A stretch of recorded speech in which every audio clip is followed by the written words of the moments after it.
Salutare, dragi prieteni, și bine ne-am regăsit! Facem astăzi un ATV vlog așa de weekend. În apropiere o să facem un traseu într-o zonă cu urcări, mai mult urcări o să fie. Urcări destul de frumoase, cum ar fi aici.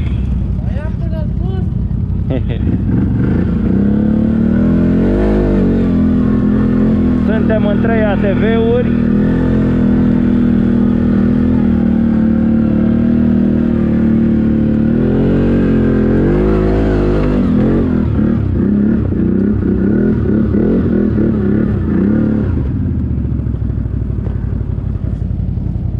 Băi, zi lui Daniel să o ia roată.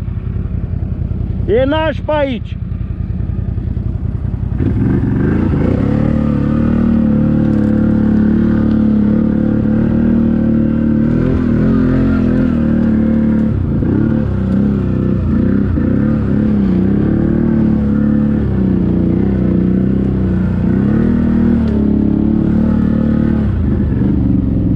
Bine, mă.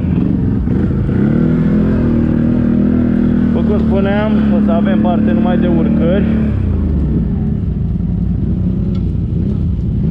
Mă băgasem aiure acolo. M-am băgat aiure acolo. Era lăsat într-o... A fost bine pe acolo.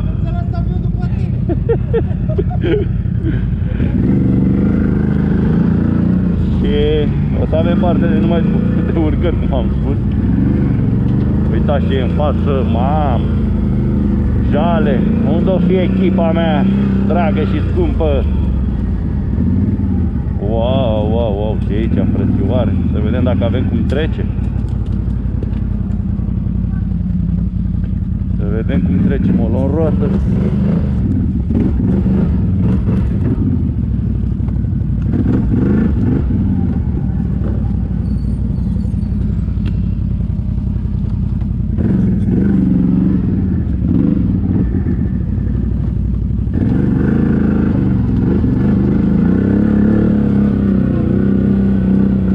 Astăzi îl avem pe Daniel în forță, îl avem și pe Gianni după foarte mult timp în care a cam stagnat.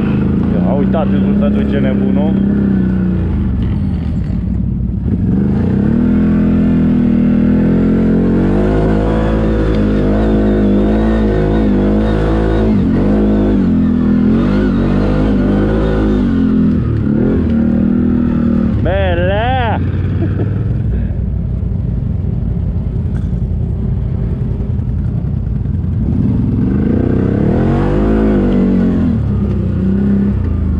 Am ieșit în 3 ATV-uri, după cum am spus, în zona noastră.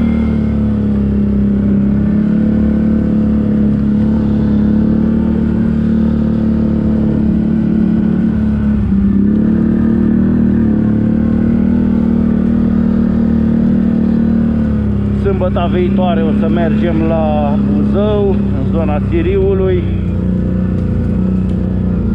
Acolo o să fim 11 ATV-uri, din câte am văzut pe listă.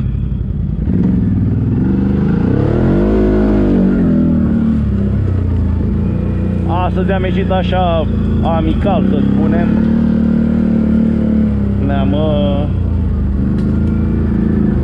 Ne-am mobilizat așa rapid.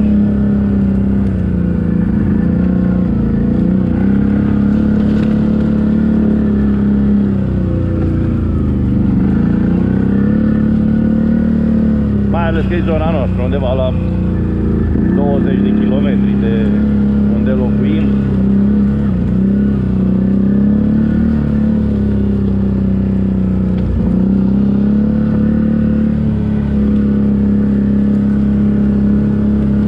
Și vroiam să ajungem aici, în zona asta, că la noi aici e jale, e frumos, frumos maxim.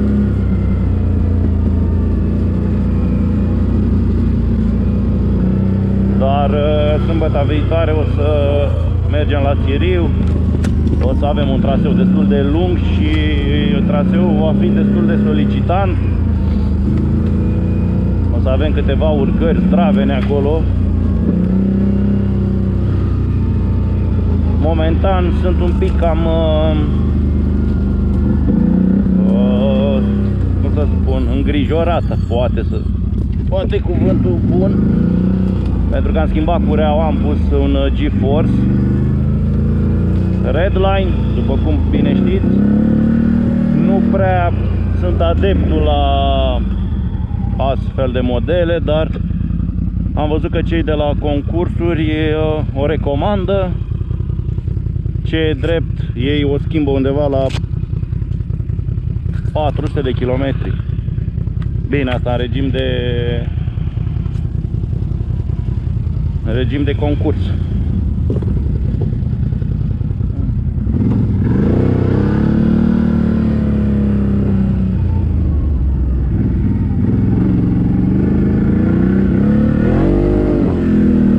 Momentan se comportă foarte bine. Am mai reglat și variatorul pentru că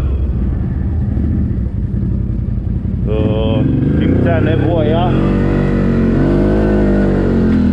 La 4000 și aproape 100 de kilometri era necesar.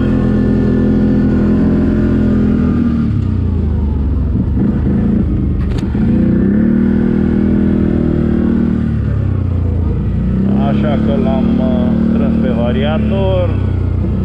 Totul este în ordine, variatoare curățate.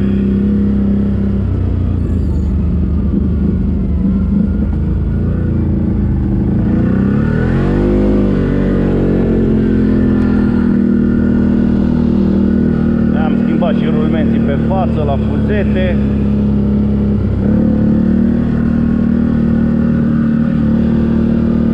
Nu știu ce am mai făcut la el. Chiar și am schimbat toate releele de la tabloul cu relee, că deja erau îmbătrânite acele relee, erau încălzite și chiar îmi făcuse probleme la 4x4. Vă recomand și vouă să le schimbați, măcar pe cele principale, de injecție, de ventilator.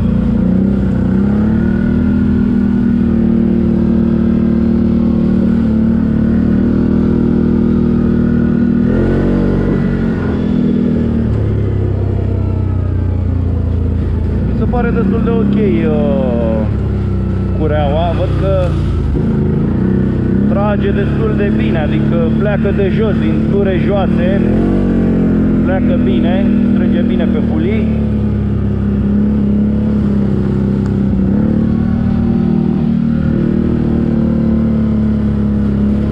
Vedem acum cât o rezista.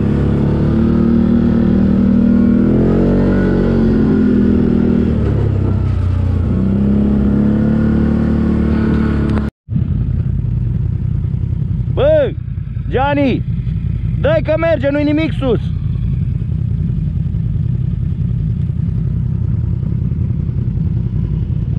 Bă, se comportă bine cu cureaua asta. Zic, se comportă bine cu cureaua asta, văd. Cu cureaua, zic, se comportă bine. Da? Păi da, să vedem și la mine la revizie. Da, vedem cum arată.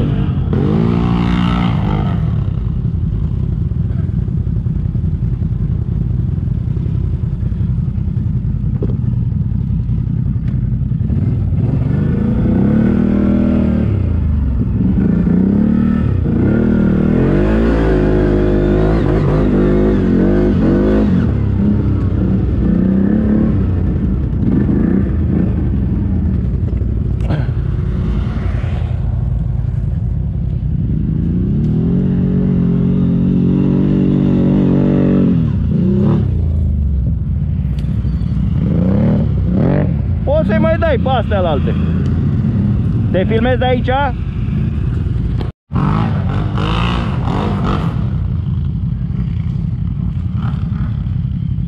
e frumoasă, da?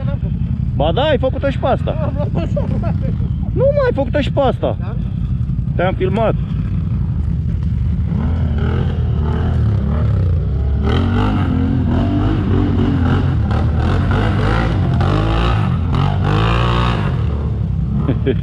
Ce-i place lui ăsta? Dar să ne vadă banii din partea elaltă. Da, o. O să ajungem și la alea. Îi mai place și cu dracul ăsta.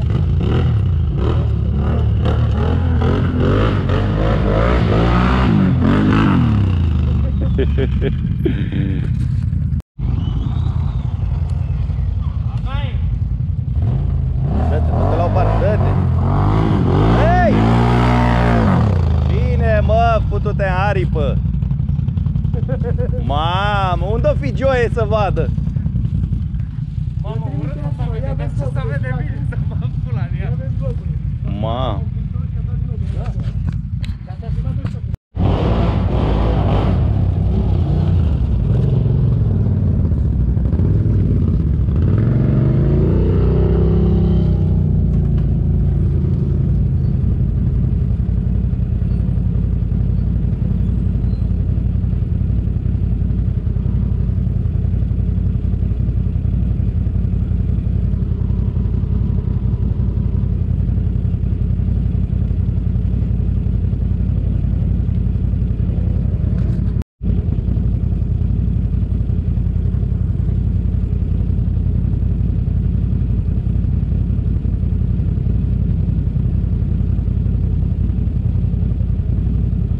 Danielus face sport teore.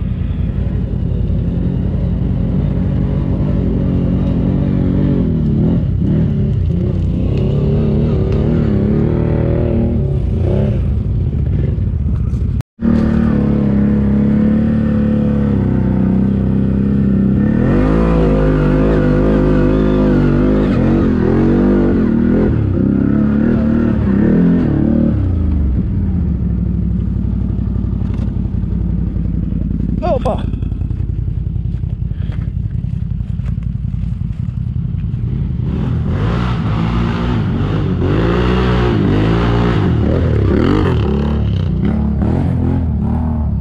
Avem aici o urcare frumușică.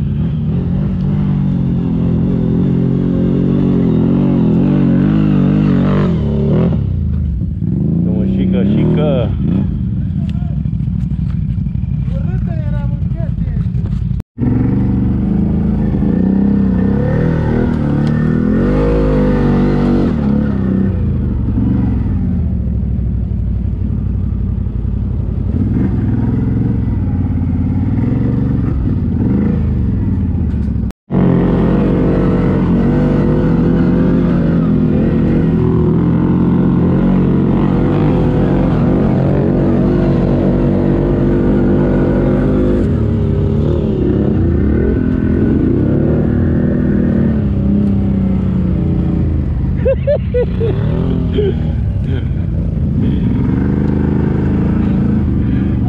Eu mergeam paralel cu tine.